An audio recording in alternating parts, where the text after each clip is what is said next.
ઓલપાડના સિયાલદા ગામે વિવાદિત જમીનની માપણી શરૂ કરાતા થઈ બબાલ। છેલ્લા 17 વર્ષથી જમીનના વિવાદને લઈને ચાલી રહ્યો છે કોર્ટમાં કેસ। માપણી કરવા આવેલ ડીઆરએલના અધિકારીએ માપણી સ્થગિત રાખી। ઓલપાડ તાલુકાના સયાલદા ગામ છેલ્લા 17 વર્ષથી બે પરિવાર વચ્ચે વારસાગત જમીનને લઈને કોર્ટમાં કેસ ચાલી રહ્યો છે, પરંતુ અચાનક ગઈકાલે બે પક્ષ પૈકીના એક પક્ષ દ્વારા ડીઆરએલ વિભાગ સાથે માપણી શરૂ કરી ખેતરમાં ખૂંટા મારવાનું શરૂ કરતા બીજા પક્ષને જાણ થતાં બીજા પક્ષના લોકો ઘટના સ્થળે પહોંચ્યા હતા। બીજા પક્ષ દ્વારા ગંભીર આક્ષેપ કરવામાં આવ્યા હતા કે જમીનનો વિવાદ કોર્ટમાં છે અને કેસ ચાલી રહ્યો છે। નામદાર કોર્ટ દ્વારા હજુ કોઈ પણ ચુકાદો આપવામાં આવ્યો નથી, તો જમીનની માપણી કઈ રીતે શરૂ કરવામાં આવી અને માપણી શરૂ કરવામાં આવી તો બીજા પક્ષને એની જાણ કેમ કરવામાં આવી નહીં, તેમજ પહેલા પક્ષના લોકો જમીન પર કબજો કરવા આવ્યા હતા અને બહારના માણસો લઈને આવ્યા હતા।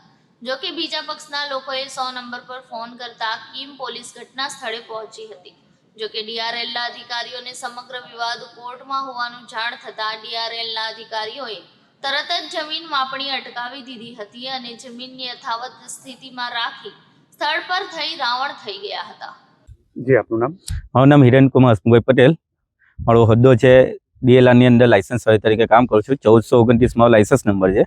હાલ અમે આ સ્થળ પર આજે માપણી કરવા આવ્યા હતા। ત્યાં હાલ આજુબાજુનો વિવાદ હોવાથી અમે હાલ આજની પોઝિશનની અંદર કેસ દફતર કરે છે અને આગળ કોઈ કાર્યવાહી થશે નહીં। જી, આપનું નામ? કિશોરભાઈ લલ્લુભાઈ મોરારભાઈ પટેલ। કિશોરભાઈ, આજે જમીન માપણી દરમિયાન શું પ્રોબ્લેમ ઊભી? પ્રોબ્લેમમાં એટલું છે કે 173(2) એ મારી ઈલાબેન મુરદ ઈલાબેન લલ્લુભાઈ પટેલ ને સુધાબેન લલ્લુભાઈ પટેલ એ મારી બહેન થાય, સગી બહેન ને એમના નામે ચાલે છે ને હું એમનો પાવરદાર છું।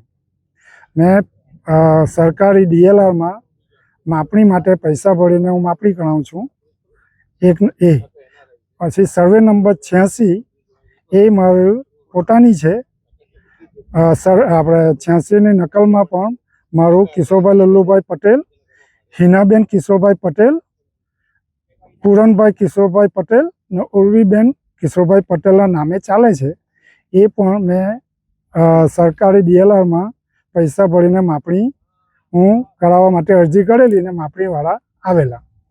બાજુવાળાને મેં બધું જણાવેલું છે ને એમને જાણ છે બધી, ને એવું મને કંઈ જાણ કરવામાં આવેલી નહીં કે મારે એ લોકોને જાણ કરવાની। છતાં પણ એ લોકોને બધું કંઈ એ લોકોના માણસ પણ આવેલા ને બધું જ છે અમારી પાસે રેકોર્ડિંગ।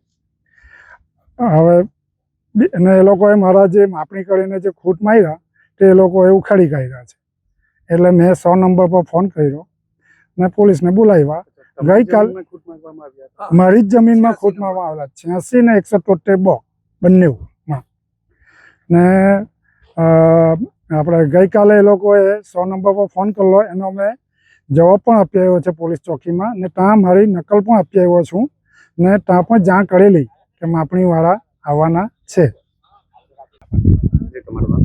તેજસભાઈ। તેજસભાઈ, શું પ્રોબ્લેમ થઈ છે? આમાં શું છે કે અમારો કોર્ટ કેસ ઊભો છે સિવિલ ઓલપાડ સુરત સેશન કોર્ટમાં અને હાઈકોર્ટમાં અમદાવાદ। ત્યાંથી કોઈ પણ હજુ ઓર્ડર થયો નથી, તો પણ આ લોકો ખોટી રીતે ગેરકાયદે માણસો લાવીને અહીંયા કબજો કરવાની કોશિશ કરે છે। હવે એ લોકોનું એવું કહેવું છે કે સરકારી માપણી છે। જો સરકારી માપણી હોય તો સરકારના નિયમ મુજબ અમને જાણ કરવામાં આવે, આજુબાજુના ખેડૂતને જાણ કરવામાં આવે અને તલાટીને જાણ કરવામાં આવે। તેની હાજરીમાં અહીંયા માપણી થવી જોઈએ। જે નથી ને ગેરકાયદે રીતે ખેતરમાં ઘૂસીને ખૂંટા મારી દીધા છે। અને બીજું કે સિવિલ મેટર જો ઊભી હોય તો કબજો લેવાનો ફક્ત અધિકાર સિવિલ કોર્ટ જ આપી શકે, બીજું કોઈ નહીં। એટલે અમે 100 નંબર ડાયલ કર્યો અને પોલીસને પણ બોલાવી છે। કઈ જગ્યાએ જમીન આવી છે અને કેટલા વર્ષથી આ કેસ ચાલે છે? આ જગ્યા સિયાદલા ગામમાં આવી છે અને આ કેસ લગભગ 7-24 એટલે 17 વર્ષથી કેસ ચાલુ છે। 17-18 વર્ષથી। તમને કોઈ જાણ કરવામાં આવી હતી? આ જે ના, કોઈ જાણ કરવામાં નહીં આવી। અમને તો અમારા મજૂરે કીધું કે આપણા ખેતરમાં ઘૂસીને કોઈ ખૂંટા મારે છે ને અહીંયા 15-20 માણસ ઉઠા, બીજા બી 50 માણસ આજુબાજુના ખેતરમાં બેસાડેલા ઉઠા। તે લોકોને પોલીસની જાણ થતાં એ લોકોને કાઢી નાખવામાં આવ્યા છે, ભગાડી દેવામાં આવ્યા છે।